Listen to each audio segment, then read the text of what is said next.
구약성경 7쪽 창세기 5장 21절로 24절의 말씀을 다 같이 봉독하시겠습니다. 에녹은 65세에 무도셀라를 낳았고 무도셀라를 낳은 후 300년을 하나님과 동행하며 자녀들을 낳았으며 그는 365세를 살았더라. 에녹이 하나님과 동행하더니 하나님이 그를 데려가심으로 세상에 있지 아니하였더라. 아멘. 우리 인간은 이 세상에 태어날 때 홀로 살 수 있도록 한 것이 아니라 관계를 통해서 하나가 되고 함께 할 수 있도록 하나님께서 축복하신 줄로 믿습니다.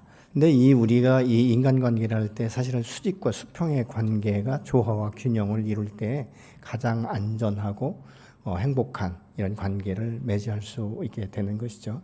이 가족 안에서도 서로가 이 대화가 통할 때 하나가 되지 않습니까? 그런데 이렇게 산책을 하든지 뭐 이렇게 등산을 하다 보면 분명히 부부 같긴 한데 어떤 분들은 한 사람은 앞에 쭉 나가고 뒤에 한 사람은 열심히 따라가다가 안 보일 것 같으면 멈춰 서 있죠. 그러다가 어느 정도 눈에 보일 듯 하면 또다시 함께 가는 것이 아니라 혼자 훌쩍 가버리는 이런 경우를 봅니다. 근데 어떤 분들은 둘이 손잡고 오손도손 이렇게 대화하고 이렇게 하는 것을 보면 그냥 보는 사람의 입장에서 볼 때 참 행복하겠다 이런 이제 마음들을 갖게 하지 않습니까? 우리가 하나님과 함께 동행한다는 것은 사실은 기적인 것이죠. 죄로 인하여서 하나님과 관계가 단절되고 소통이 되지 않던 우리를 다시 당신과 함께 교제하기 위해서 독생자 예수 그리스도를 이 땅 가운데 보내시고 나의 죄를 대속해서 십자가에 죽게 하시고 죽음으로 끝나지 않고 다시 부활하셔서 부활의 생명으로 우리 각 사람의 마음의 문을 두드리셔서 우리를 깨닫게 하시고 그리고 회개하게 하셔서 예수 그리스도를 개인의 구주자로 영접하면서 우리 안에 당신의 그 영으로 임하는 이 성령을 주셨다는 것이죠. 그래서 무지한 우리들이 성령을 통해서 말씀을 보아도 깨닫게 되는 것이고 기도할 때도 소통이 되고 응답받는 이런 축복을 하나님께서 저와 여러분에게 주신 것입니다. 그런데 이 소통이라는 것은 무엇입니까? 서로가 마음을 연합하고 하나가 될 수 있도록 하는 매개체가 되지 않습니까? 우리가 연애를 할 때도 처음에 남 모르는 사람이지 않습니까? 처음에 한눈에 반해도 소통이 되지 않으면 관계가 끊어지는 것을 우리가 볼 수 있지 않습니까? 그 관계라는 것은 무엇입니까? 지속적인 소통, 지속적인 만남을 통해서 서로를 이해하게 되고 용납하게 되고 신뢰하게 되고 그리고 사랑하게 되는 이런 그 모습을 볼 수 있게 되는 것이죠. 이 동행이라는 것은 사실 하나가 돼야 되는 것이죠. 마음이 하나가 돼야 되는 것입니다.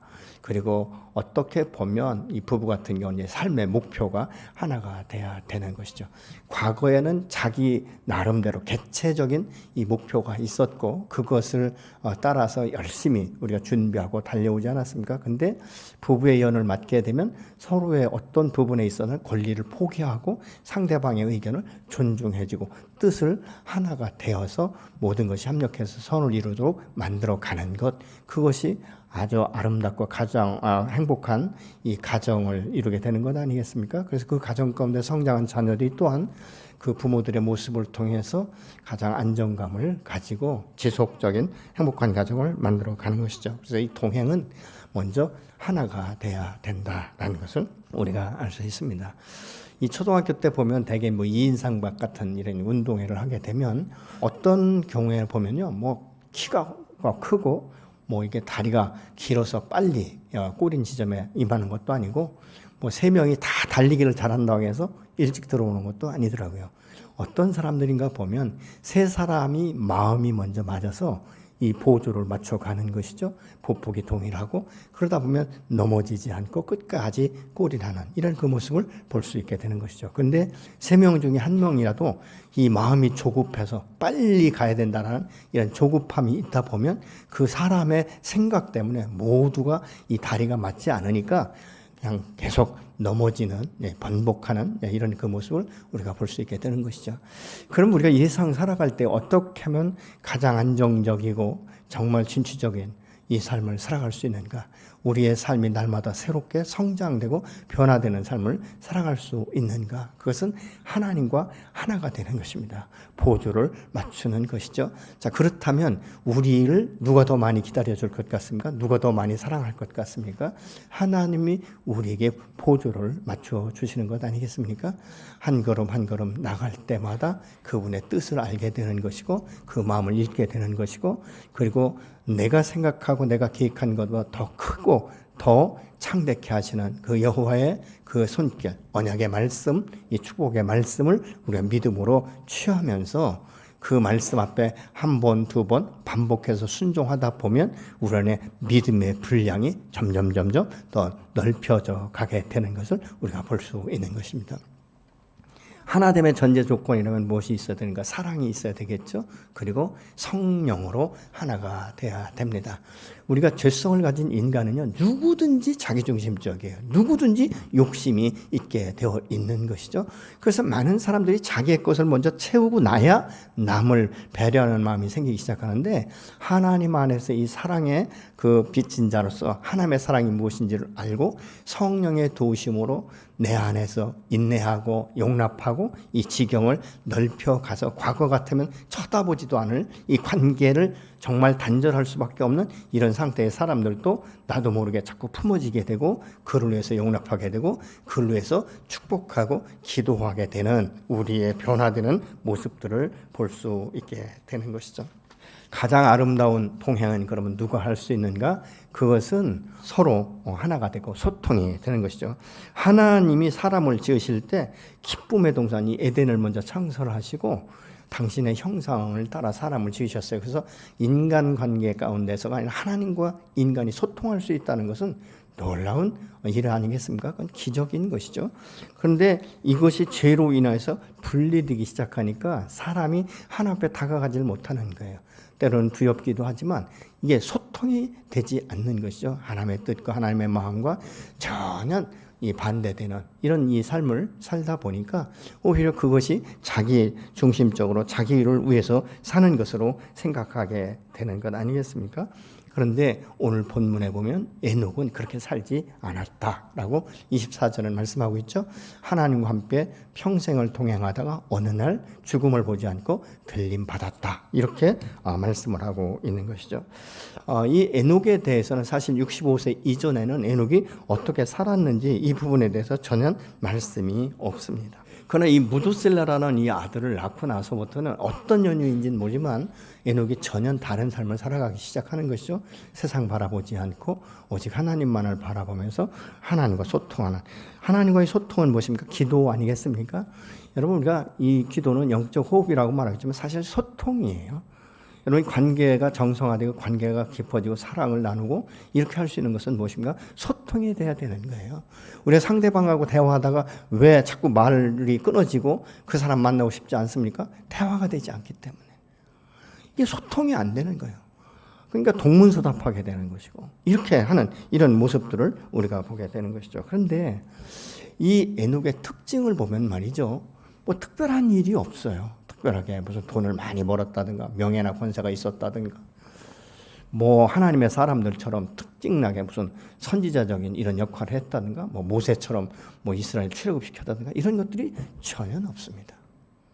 그러면 무엇을 볼 수 있는가? 보편적인 사람이었다는 거예요. 그리고 하나님과 함께 동행할 때 모든 뭐 본토 친척 아비 집을 떠나는 것처럼 모든 가족들을 다 버리고 오직 하나님만 따랐더라. 그것이 아니에요. 참 놀라운 것은요, 이 에녹의 일상을 보면요, 평범한 삶을 살았다는 것을 어떻게 알 수 있냐? 계속 자녀를 낳고 가장으로서의 삶을 살았다는 것입니다. 이게 얼마나 평범합니까? 오늘날 우리가 예수 믿고 구원받아서 뭐 교회에서 봉사하고 뭐 좀 이렇게 섬기라고 말하면 애가 아직 어려서요, 애 다 키워놓고요, 뭐 돈 벌어놓고요, 집 사고요, 이런 이야기 하는데 아니에요, 여러분. 어떻게 보면 우리의 욕심을 다 성취하고 나면 이제 은퇴가 되지 않습니까? 예. 그래서 우리가 할 수 있을 때는 다 안 하고 어느 한쪽에 이제 좀 고장이 나가지고, 예. 어떤 분이 그러시더라고요. 내가 열심히 하나님 위해서 섬겼는데 이제 나이가 먹다 보니까 엘리베이터가 없는 계단으로 올라가는 집은 자기가 구할 수가 없다, 이런 이야기를 하더라고요.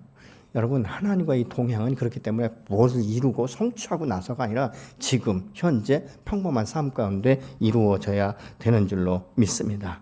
근데 에녹이 어쩌다 한 번씩 1년에 한 번씩 동행했다는 것이 아니라 날마다 하나님과 함께 동행했다는 사실인 것이죠. 여러분 믿음이라는 것은 하나님과 늘 함께하는 이 생활을 지금 말하고 있는 것 아니겠습니까? 이 에녹이 하나님 앞에 전폭적으로 이 신앙생활을 잘하면서 동행하는 것은요, 무두셀라를 낳은 후다 이렇게 말씀하고 있습니다. 그렇다면 에녹이 무두셀라를 낳기 전에는 어떤 삶을 살았을까? 그냥 우리와 동일하게 이 평범한 삶을 살았던 것을 우리가 볼 수 있죠. 여러분 예수 믿기 전에 어떤 삶을 사셨습니까? 여러분의 인생의 목표가 무엇이었습니까? 다 세상적인 것 아니겠습니까? 세상의 어둠의 공중 권세에 잡은 영들에 의해서 우리가 지배를 당한 것 아니겠습니까? 근데 그것이 당연한 것이에요. 이 세상 가운데서는 내가 어떻게 하면 다른 사람보다 더 빨리 출세할 수 있을까? 어떻게 하면 내가 더 많은 것들을 모을 수 있을까? 이런 것 아니겠습니까? 집을 사도 내가 좀 더 넓고 좀 더 좋은 집을 사고 싶은 이런 열망이 모두에게 있는 것이죠. 그래서 이런 삶을 에베소 2장 2절은 이렇게 말씀합니다. 그때 여러분은 허물과 죄 가운데서 이 세상 풍조를 따라 살고 공중권세를 잡은 통치자 곧 지금 불순종의 자식들 가운데서 작용하는 영을 따라 살았습니다. 이렇게 세번역 성경은 말씀하고 있어요. 어쩔 수 없어요. 예수 안에 새로운 생명이 없으면, 성령이 없으면 우리는 공중권세에 잡은 이 어둠의 영에 이끌릴 수밖에 없는 삶을 살아간다는 것이죠. 자, 그렇다면 이것이 무엇인가? 이사야 53장 6절은 이렇게 말합니다. 우리는 각기 양 같아서 각기 제 길로 갔거늘 이렇게 말하고 있지 않습니까? 결국은 하나님의 영이 없으면 자기 소견에 옳은 대로 살아갈 수밖에 없는 것이 우리의 인생이다 그 말입니다. 여러분 불신자들과 대화해 보십시오. 하나님에 대해서, 성령에 대해서, 또 언약의 말씀에 대해서 이야기할 때 먹히질 않습니다. 천국에 대해서 말을 해도 너 죽어봤냐 가봤냐 뭐 이런 이야기들을 퉁퉁 했었지 않습니까? 왜요? 이게 이해가 되지 않는 거예요. 왜요? 그 안에 새로운 영이 없기 때문에, 새로운 생명이 없기 때문에 그런 것입니다. 근데 우리가 어떻습니까? 예수 그리스도를 통해서 우리의 죄악이 십자가에서 못 박혀 죽어서 옛사람의 정서는 이제 없어지고 고린도후서 5장 17절의 말씀처럼 새 것이 되는 것이죠. 여러분 동행이라는 것은 무엇인가? 마음이 맞아야 되는 것 아니겠습니까? 아모스 3장 3절은 이렇게 말합니다. 두 사람의 뜻이 같지 않은데 어찌 동행하겠으며. 두 사람의 뜻이 맞지 않기 때문에 동행할 수 없다는 거예요. 여러분 이런 동행을 해보셨습니까? 도저히 맞지 않아서 답답해서 가슴이 터질 것 같고 이야기하면 자기 고집이나 부리고 자기 논리나 막 계속적으로 들이대는 이런 사람과 얼마나 관계할 수 있을까? 여러분 이 하나가 되는 것, 이 동행은요 재미가 있어야 돼요. 그렇잖아요? 주거니 받거니 이런 것들이 돼야 되는 것이죠. 소통이 어려우면 관계가 어려워집니다.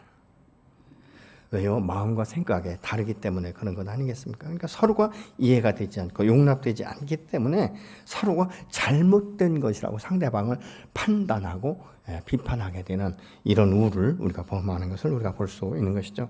동행이라는 말은 가다, 오다, 뭐 행하다, 생활하다 이런 의미인데요. 영적인 일에 있어서는 자발적으로 행동하면서 부단히 진행해 나가는 것을 뜻하고 있는 거예요.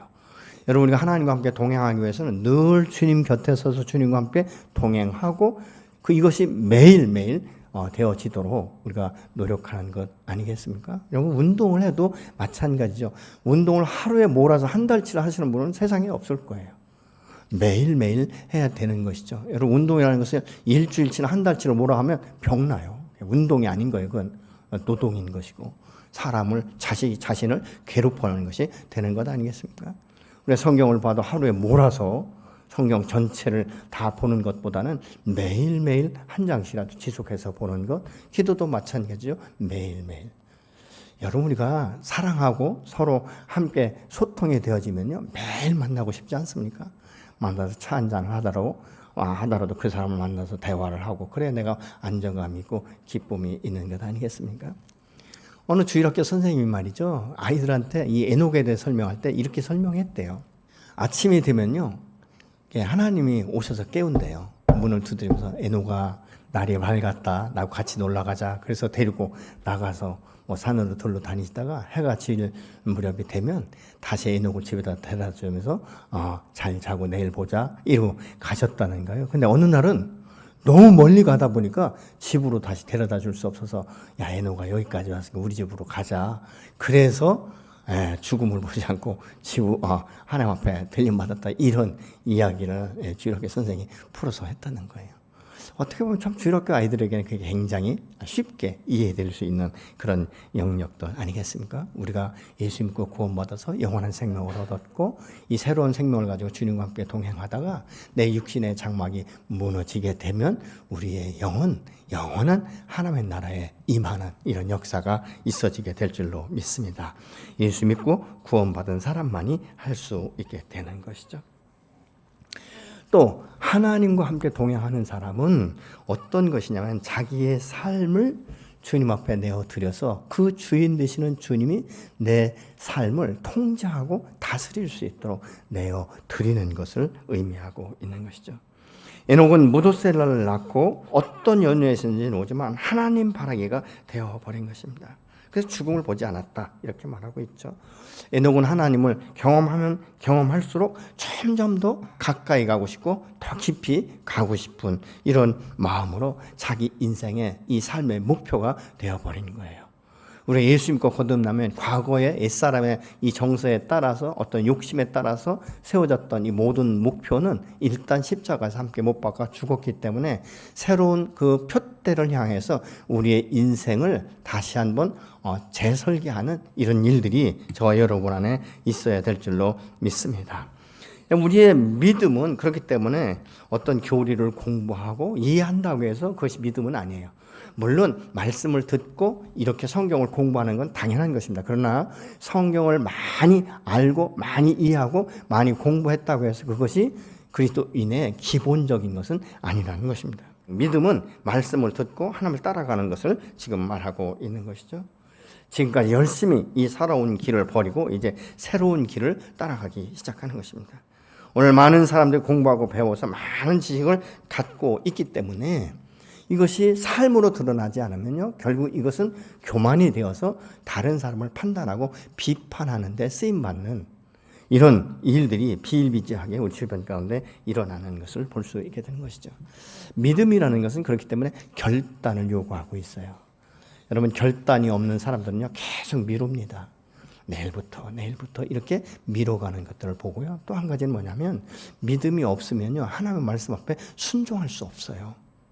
언약의 말씀을 읽을 때는 아멘, 이 말씀이 내게 그대로 이루어지이다라고 말하고 있지만 결단력이 없기 때문에 순종할 수 없습니다. 따라가지 못하는 것입니다. 여러분, 따라간다는 말은 믿음이 있을 때예요. 신뢰가 될 때, 사랑한다는 것을 우리가 인정할 때 따라가게 되는 것이죠. 그래서 이 동행할 때 가장 기본적인 것은 무엇인가? 하나됨인 줄로 믿습니다. 하나가 되면 함께 걷는 것이죠. 에녹은 무두셀라를 낳고 300년을 하나님과 동행했지만 그의 외적으로 나타난 것은 없습니다. 아까도 말씀드렸지만 어떤 모세나 노아나 베드로나 바울과 같이 우리가 그를 생각할 때마다 탁 업적이 나타나는 이 뚜렷한 것은 전혀 없다는 것입니다. 그럼 무엇입니까? 평범한 사람이었다. 그런데 평범한 상에도 우리가 특별하게 생각하는 것이 있다면 날마다 주님과 함께 동행했다는 것. 그것이 바로 특별한 것이죠. 사실 사람이 하나님의 영광을 위해서 아무리 큰 일을 한다고 해도 천지를 지으시고 모든 만물을 주관하시는 하나님의 관점에서 볼 때 그 큰 일이 뭐 이렇게 특출날 게 있겠습니까? 어떻게 하면 내가 아무리 큰 게 일을 한 것 같지만 사실 하나님 보시기에는 어떻게 보면 먼지에 불과할 수밖에 없다는 것 아니겠습니까? 크고 광대하신 이 하나님 앞에 우리가 열심히 하는 것, 이것보다 더 중요한 것은 동행이라는 사실인 것이죠. 에녹은 자신의 삶을 통해서 하나님을 기쁘시게 했다 이렇게 말하고 있지 않습니까? 그럼 어떻게 기쁘시게 할 수 있는가? 히브리서 11장 5절은 이렇게 말합니다. 믿음으로 에녹은 죽음을 보지 않고 옮겨졌으니 하나님이 그를 옮기심으로 다시 보이지 아니하였느니라. 그는 옮기기 전에 하나님을 기쁘시게 하는 자란 증거를 받았느니라. 이 한 구절에요, 옮기셨다는 말이 3번 반복돼서 나옵니다. 그렇다면 여기서 그 하나님과 함께 동행하려면 먼저 자신의 선입견과 자신의 방식을 내려놓고 하나님의 뜻에 굴복하기로 결정하는 것이죠. 그러면 여기서 말하고 있는 이 옮겨졌다 이 말은 어떤 뜻이냐면은 나르다, 바꾸다, 변화시키다 이런 것이거든요. 그래서 이곳에서 저곳으로 바꾼다는 뜻을 가지고 있어요. 그래서 골로새서 1장 13절의 말씀은 이렇게 말씀합니다. 그가 우리를 흑암의 권세에서 건져내사 그의 사랑의 아들의 나라로 옮기셨느니라. 아멘. 흑암의 권세에서 하나님 아버지 아들의 나라로 옮겨 놓았다라고 말씀하고 있죠. 이것을 요한복음 5장 24절은 사망에서 생명으로 옮겨졌다 이렇게 말씀을 하고 있지 않습니까? 여러분, 우리가 이상 살아가면서 이것보다 더 큰 기적이 어디에 있겠습니까? 내가 영원히 죽을 수밖에 없는 사망에서 영원한 생명으로 옮겨지는 이런 놀라운 기적은 하나님의 권능 안에서만 이루어지는 줄로 믿습니다.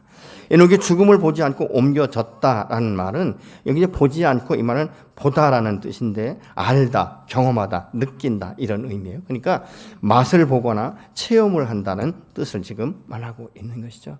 여러분, 우리가 하나님 안에서 하나님과 함께 동행할 때 하나님 그분이 어떤 분인지를 사실 우리는 맛보아할 수 있어야 되는 거예요. 하나님의 선하심을 맛보아알고 하나님의 전능하심이 어떤가를 우리가 경험할 수 있는 것 아니겠습니까? 그리고 하나님의 언약을 어떻게 성취시키는가를 우리의 삶 가운데 경험할 수 있는 거예요. 특별히 성경에 기록된 인물만이 아니에요. 하나님 그때도 역사하셨고 오늘도 역사하시고 내 안에도 역사하시기 때문에 이 일은 오늘날도 우리 안에서 능히 이루어지게 되는 줄로 믿으시기 바랍니다. 하나님을 경험할 수 있어야 돼요. 그분이 어떤 분인지, 왜 선하시다라고 말하는지, 그분이 왜 내 인생을 책임진다라고 말씀하셨는지, 그리고 그분에게 내 인생을 맡겼을 때 어떻게 내 삶이 풀어졌는지를 우리가 알 수 있어야 되는 것 아니겠습니까? 우리의 삶은요, 죽음을 향해 달려가고 있지만 사실은 그 죽음은 영원한 생명, 영원한 삶을 위해서 나가는 길인 줄로 믿으시기 바랍니다. 그렇기 때문에 예수 믿는 사람은 살고 죽는 것에 지나치게 얽매일 필요가 없는 거예요. 내가 살 수 있는 데까지 살아갈 때 하나님과 함께 동행할 수 있다면 그것보다 더 큰 축복이 우리의 삶 가운데 없는 줄로 믿습니다. 요한복음 11장 25절 26절은 이렇게 말씀합니다. 예수께서 이르시되 나는 부활이요 생명이니 나를 믿는 자는 죽어도 살겠고 무릇 살아서 나를 믿는 자는 영원히 죽지 아니하느니 이것을 내가 믿느냐. 맨 마지막에 뭐라고 말씀합니까? 나는 부활이요 생명인데 너 이거 믿느냐라고 지금 말씀하고 있죠. 여러분 믿으십니까? 부활의 생명을 가지고 내 생명이 여기에서 끝나는 것이 아니라 영원한 하나님의 나라에 임한다는 사실을 믿으시기 바랍니다. 그러면 에녹은 그 믿음을 가지고 옮겨지기 전에 무엇을 했는가? 하나님을 기쁘시게 했다는 거예요. 여러분, 우리가 자녀들이 부모를 기쁘게 해드릴 수 있는 게 뭐지요? 돈 많이 갖다 드리는 것입니까? 전화하는 건가요? 어떻습니까, 여러분? 함께 하는 것 아니겠습니까? 늘 만나고, 늘 바라보고, 늘 감사하고, 표현하고, 함께 있어주는 것 아니겠습니까? 그런데 이때 그러면 이 에녹이 살 때는 신앙생활을 하기가 넉넉했는가? 지금보다 뭐 범죄가 일어나지 않고, 뭐 소돔고모라가 멸망하기 전보다 훨씬 더 죄도 없는, 사악함이 없는 그런 곳이었을까요? 그렇지 않다는 거예요. 왜냐하면 이때는 머지않아 하나님께서 이 땅을 홍수로 심판하시는, 물로 심판하실 때가 그리 멀지 않은 때라는 것입니다. 그렇기 때문에 에녹의 시대에도 믿음을 지킨다는 것은 그렇게 넉넉한 때는 아니었다는 것이죠. 그럼에도 불구하고 그가 믿음을 지킬 수 있었던 것은 사신 하나님, 전능하신 하나님이 자기와 함께 하신다는 사실을 믿었기 때문인 것이죠. 유다서 1장 14절로 15절은 이렇게 말합니다. 아담의 7대손 에녹이 이 사람들에 대하여도 예언하여 이르되 보라 주께서 그 수만의 거룩한 자와 함께 임하셨나니 이는 뭇 사람을 심판하사 모든 경건하지 않은 자가 경건하지 않게 행한 모든 경건하지 않은 일과 또 경건하지 않은 죄인들의 주를 거슬러서 한 모든 완악한 말로 말미암아 그들을 정죄하려 하심이라 하였느니라. 에녹의 삶을 통해서 이 상 가운데 그 불신 영혼들, 하나님을 대적하는 영혼들을 정죄하기 위함이다. 이 믿음의 삶을 통해서 하나님이 어떤 분이며 하나님과 함께 동행하는 것이 무엇인지를 드러내기를 원하는, 그래서 이 말씀은 예언적인 성격을 띠고 있지만 사실 그 당시에도 믿음으로 하나님을 기쁘게 하는 삶과 하나님과 함께 동행하는 삶과 하늘의 것들을 바라보고 사는 삶은 결코 녹록하지 않았다는 사실을 지금 말씀하고 있는 것입니다.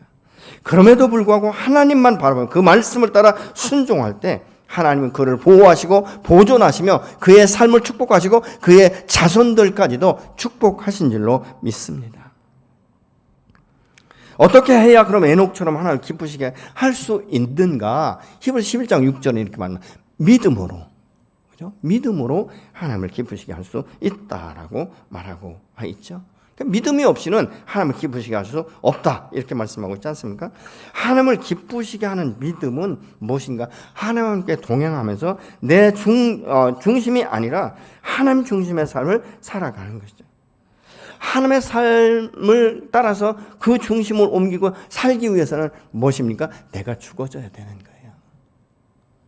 나의 주장, 나의 권리, 모든 것들을 포기해야 되는데 이것을 그럼 우리가 어떻게 할 수 있는가? 그 방법에 대해서 갈라디아 2장 20절은 십자가 못 박혀 죽는 것이다라고 말씀하고 있죠. 내가 그리스도와 함께 십자가에 못 박혔나니 그런즉 이제는 내가 사는 것이 아니요 오직 내 안에 그리스도께서 사는 것이라. 이제 내가 육체 가운데 사는 것은 나를 사랑하사 나를 위하여 자기 자신을 버리신 하나님의 아들을 믿는 믿음 안에서 사는 것이다. 아멘. 나는 예수와 함께 십자가 못 박혀 죽었고 이제 내가 육체 안에서 사는 것은 나를 위해서 사는 것이야. 나를 사랑하사 나를 위해서 자기를 버리신 예수 그리스도, 그분의 주인 되심을 인정하면서 사는 것이다 라고 말씀하고 있지 않습니까?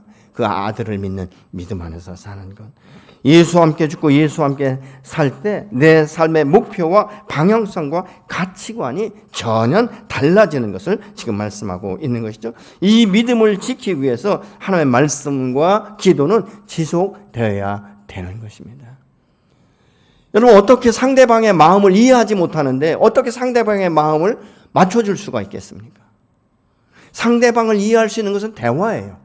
계속 만나서 이 사람이 어떤 생각을 있는지, 왜 이 말을 하고 있는지, 그러면 내가 어떻게 해줘야 되는지, 이런 것들은 무엇입니까? 함께 대화 가운데 조율되어지는 것 아니겠습니까? 그래서 우리가 부부가 함께 살 때도 대화를 잘 할 수 있는데 대놓고 화내는 것 말고 대놓고 서로를 이야기하고 오픈하고 용납하고 그리고 이해하고, 이런 것들이 지속될 때 그 안에 사랑이 싹트기 시작하는 거죠. 사랑이 그 안에 자리하기 시작하면 믿음이 생기기 시작하는 거예요. 그게 신뢰인 것입니다.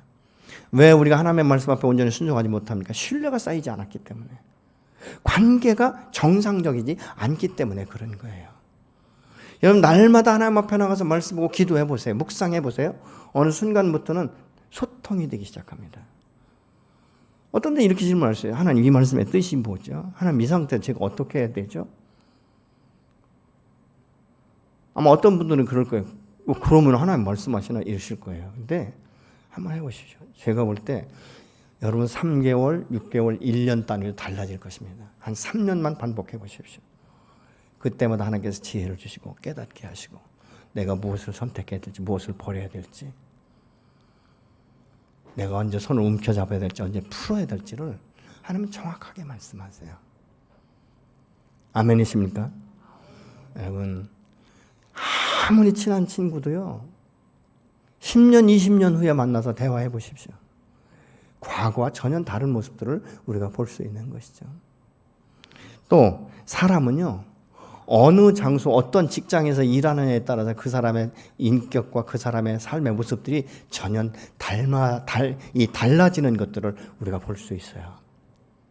하나님의 사람은 하나님의 사람과 교제할 때 하나님의 말씀이 그 안에서 함께 서로가 용납이 되고 알지 못하던 이 삶의 지경, 이 지식 이런 것들이 넓혀지는 것을 볼 수 있어요.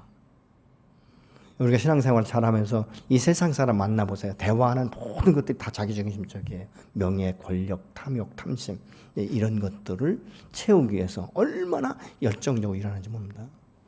어떤 사람은 뭐 24시간 잠도 안 자고 일하는 것 같은 사람들도 볼 수 있지 않습니까? 근데 다 보면 자기 욕심, 자기중심적인 것을 우리가 볼 수 있게 되는 것이죠. 예수 믿는 사람들은요, 때로는 자꾸 움켜쥐려고 하지 마시고 물질도 때로는 풀 수 있어야 돼요. 풀어주면 하나님이 더 넓게 채우십니다. 아멘이십니까? 여러분 하나님의 말씀에 순종해 보세요. 끝까지 순종해 보세요. 조금 하다 말고 이것이 아니라 끝까지 지속적으로. 그럼에도 불구하고 여러분 그럴 때 하나님이 그 마음 중심을 보시면서 풀기 시작하면요, 내가 생각하던 것보다는 상상할 수 없을 만큼 차고 넘치도록 풀어주시는 줄로 믿으시기 바랍니다. 이 에녹이 말이죠, 믿음의 삶을 살면서 자녀들이 복을 받습니다. 이 무두셀라가 969세 성경 가운데 가장 장수한 인물이지 않습니까? 근데 이 무두셀라는요, 어떤 의미를 가지고 있냐면 창을 들고 부족을 지키는 자라는 의미를 가지고 있어요. 그러니까 창을 들고 부족을 지키는 자가 죽으면 어떻습니까? 그 부족을 망해버리는 것 아니겠습니까? 이 무두셀라가 187세에 라멕을 낳습니다. 그리고 라멕은 182세에 노아를 낳습니다. 노아가 600세 되던 해에 홍수 심판이 임하는데 그 해가 무두셀라가 969세로 죽던 해예요. 놀랍지 않습니까? 무두셀라가 살아있는 동안은 이 땅 가운데 심판이 임하지 않았습니다. 근데 이 무두셀라가 죽는 그 해에 여호와 하나님께서 이 죄악이 관영한 이 시대에 물로 심판하시겠다라고 말씀하셨던 이 모습을 우리가 볼 수 있습니다. 하나님의 사람이 하나님과 함께 동행할 때 자신만이 아니라 자녀들까지 복인의 삶을 살게 되는 것들을 우리가 보게 되는데, 이 자녀손들이 다 하나님 말씀 앞에 순종하고 하나님을 기쁘시게 하는 믿음의 산 증인들의 삶으로 나타난 것을 우리가 성경을 통해서 알 수 있게 되는 것입니다. 이 후제 11장을 통해서 우리가 볼 때요, 하나님과 함께 동행하는 이 믿음의 삶을 어떻게 사는가를 뭐 여러 사람이 있지만 한 세 사람만 지목해서 본다면요, 아벨이 하나님 앞에 예배자로 서 있는 모습을 말합니다. 아벨이 가인과 함께 예배를 드렸지만 가인보다 더 나은 예배를 드림으로 하나님이 흠양하셨다라고 말하고 있지 않습니까? 하나님 앞에 예배를 드릴 때 신령과 진정으로 예배를 드리고 이 세대여 풀리는 예배를 드리는 것. 그래서 믿음의 삶은 하나님과 함께 동행하기 전에 예배자의 삶이 우리 안에 배어야 되는 것이죠. 그 다음엔 무엇인가? 하나님과의 동행이에요. 에녹은 그렇게 특별한 사람이 아니고 보편적인 사람이지만 끊임없이 날마다 하나님과 함께 동행하는 삶을 살았다는 것입니다. 그것은 무엇입니까? 말씀 앞에 순종한 것이죠. 그분만 바라보고 나간 것입니다.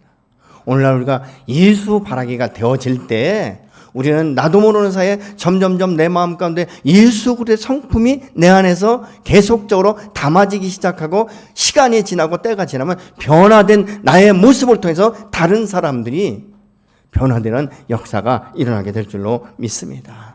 세 번째는 노아인 것이죠. 노아는 하나님과 동행할 때 순종을 통해서, 다시 말하면 행동을 통해서 하나님의 살아계심과 전능하심을 나타낸 사람이에요. 그러니까 오늘날 우리가 믿음의 사람이 하나님과 동행할 때 먼저 하나가 돼야 되는데, 예배를 통해서, 기도를 통해서 하나가 되고, 그 말씀 앞에 순종을 통해서 함께 동행하는 것이고, 그 다음에는 무엇입니까? 행동을 통해서 나타나는 것이죠. 야고보는 뭐라고 말합니까? 행함이 없는 믿음은 죽은 것이다. 노아가 아무리 하나님의 음성을 듣고 명령을 받았어도 순종하지 않았다면 그의 가족과 함께 몰살되었을 거예요. 근데 노아가 방주를 짓던 때가 언제입니까? 도저히 인간은 이해가 되지 않을 때, 그렇지 않습니까? 피 한 방울 내리지 않을 때 그가 방주를 지었다고 말합니다.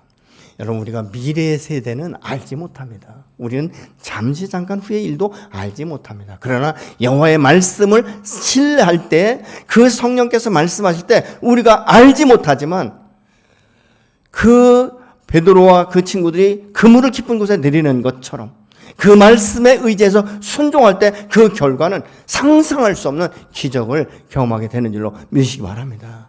저는 올 한 해 여러분들이 하나님과 하나가 되고 함께 동행하고 예배자의 삶을 통해서 말씀 앞에 순종을 통해서 놀라운 기적을 경험하는 한 해가 되시기를 예수 이름으로 축복합니다.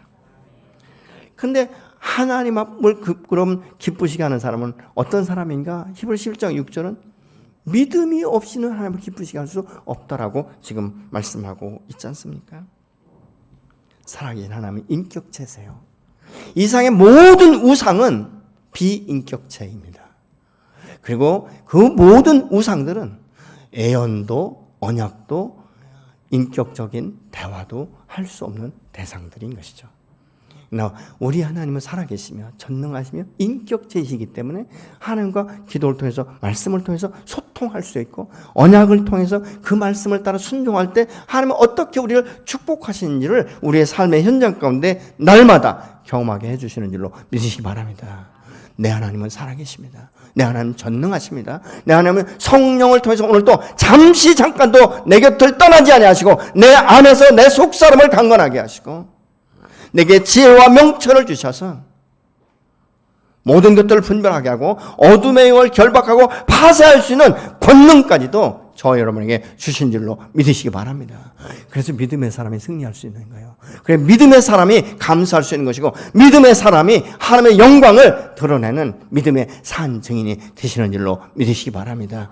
하나님은 여전히 나와 상관없이 오늘도 나를 사랑하시고 나와 함께 동행하시고 나를 이끌어서 당신께서 저와 여러분에게 주신 사명을 감당할 때까지 역사하시는 줄로 믿으시기 바랍니다.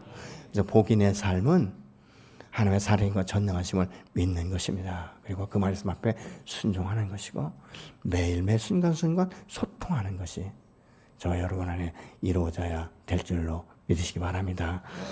기도하지 않아도 우리의 육체는 죽지 않습니다. 그러니까 사람들이 크게 죽지 않는 줄로 알아요. 아니에요. 기도하지 않으면 하나님과 소통이 되지 않기 때문에 깜깜이가 되는 거예요. 그래서 하나님의 뜻이 보시니 내가 어떻게 살아야 될지 모르니까 전전긍긍하고 방황하는 거예요. 여기 기웃 저기 기웃 이렇게도 해보고 저렇게도 해보는 거예요. 근데 여러분 내 안에 확신이 있으면 이렇게 저렇게 해볼 게 뭐 있습니까? 그대로 하면 되는 것이죠. 저 같은 경우는 이게 반복적인 훈련 가운데서 이제는 좀 그래도 분별할 수 있고 그래도 말씀 앞에 순종할 수 있는 이런 힘이 생긴 것 같아요. 누군 좀 처음부터 그렇게 되겠습니까? 저는 올 한 해 동안 여러분이 하나님과 함께 동행하면 하나님을 기쁘시게 할 뿐만 아니라 하나님이 내게 주시고자 하는 모든 것들을 놓치지 아니하고 뺏기지 아니하고 묻어두지 아니하고 그것이 개발되고 성숙되고 성장되어서 정말 하나님의 영광을 나타내는 하나님을 기쁘시게 하는 믿음의 산 증인이 되시기를 예수 이름으로 축복합니다.